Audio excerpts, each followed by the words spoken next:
So in today's video, we're going to be teaching you guys a very low effort method that is making me a lot of coins. So just before the video does start, a quick little ad on a trading service I offer over on Twitch for the cheapest trading guides out there for just £4, €4, all free with Amazon Prime. You'll receive daily trading and investing guides covering PlayStation, Xbox and PC with an array of methods covering all budgets. And I've been trading for over 10 years, making over 100 million in multiple different FIFAs, and now for the last 4 years I've made 10 million coins in just the first month.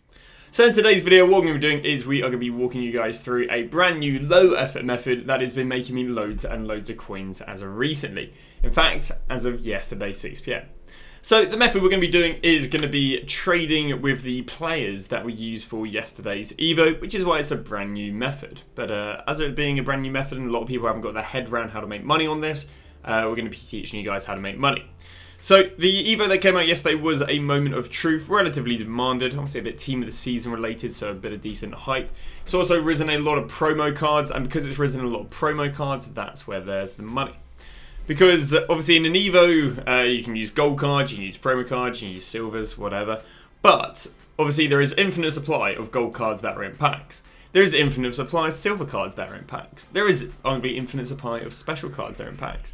But something that isn't infinite supply of is promo cards. Because obviously promo cards are not in packs, and because they're not in packs, it means that if loads of people want to go and do the Evo and put one player in, then the card isn't getting resupplied, which means they're rare and expensive.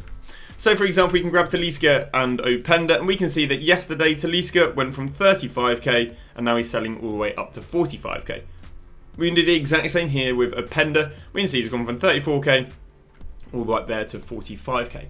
So we can see that players have risen for the Evo.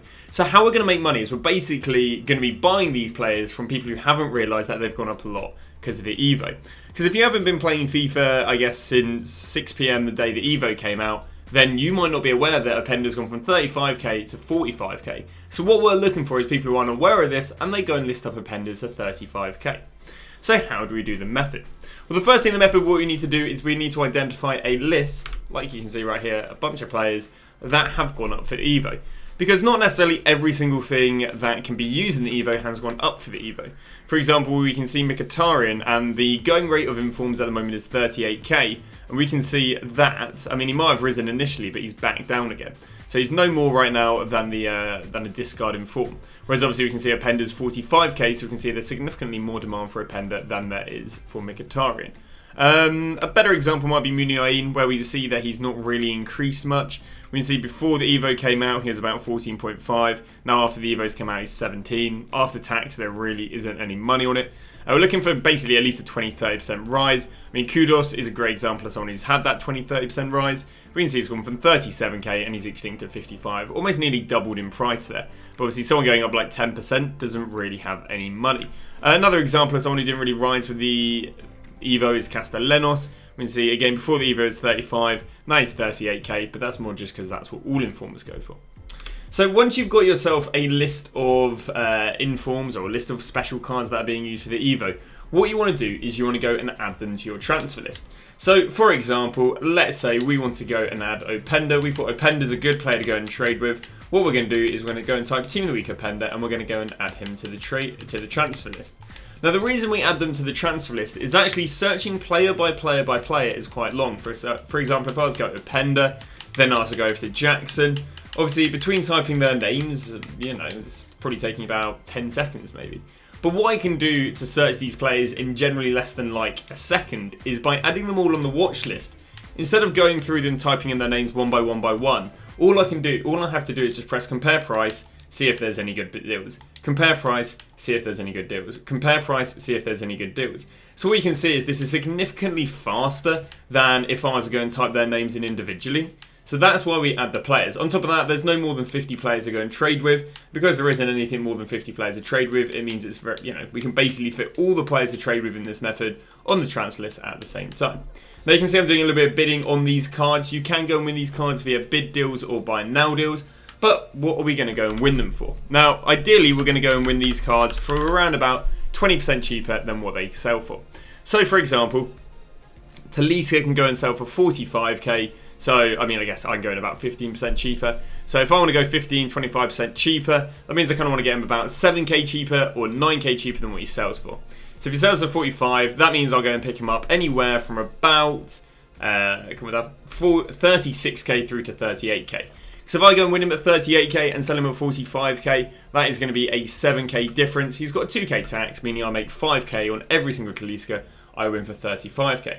Here are some nice examples of players who won earlier. We've got a Garassi right here for 20k. Garassi goes for 25k, meaning again there is a 5k difference. About 1k tax, and therefore after that that's a 4k profit. Simon sells for 18k, which is very good. I also managed to go and pick up some decent buy now deals earlier. There we go. In fact, some really nice deals. Got no Pender earlier. Game we were showing sells at 45k. Got him a 38k bid. But this Honrat is really where it shows how good these deals can be. We went and picked him up here for 45k and he sells for 65k. That is a 20k difference and only a 3k tax, meaning I'm going to go make 17k profit on the Honrat. And again, that's because someone has basically had this card, I can show you right here, and listed him for the price he was before the Evo came out. So before the Evo came out, it was about 38k, even up here at 46k. So he's gone listed him for that price, not realised that this card's absolutely boomed in price, gone up to 65k, and therefore I've been able to buy it and make 17k profit. So it is a very, very low effort method because again, once you've done your research, which again should take no more than about 10-20 minutes, all you got to do is go through them one by one, and then just win them, 15% cheaper. You can either go and bid on them or you can go and win them on buy nows. Obviously, I understand you can only bid / have 50 cards on your watch list at one time. So it might get a bit convoluted, it might get a bit congested, so just be aware of that.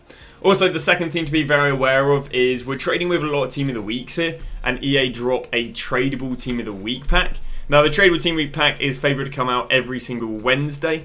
If I can go and find it for you there. There we go. It's favoured to come out every Wednesday, so you would want to sell all these informs that are being used for this Evo by every Wednesday, and then what you're looking to do is go and buy them back about 10 PM the day the pack comes out. Or, yeah, you're basically just looking to buy them about 10 PM. At whatever the going rate is, because they'll have a nice rebound, because again it will go and crash these cards, but it will rebound them.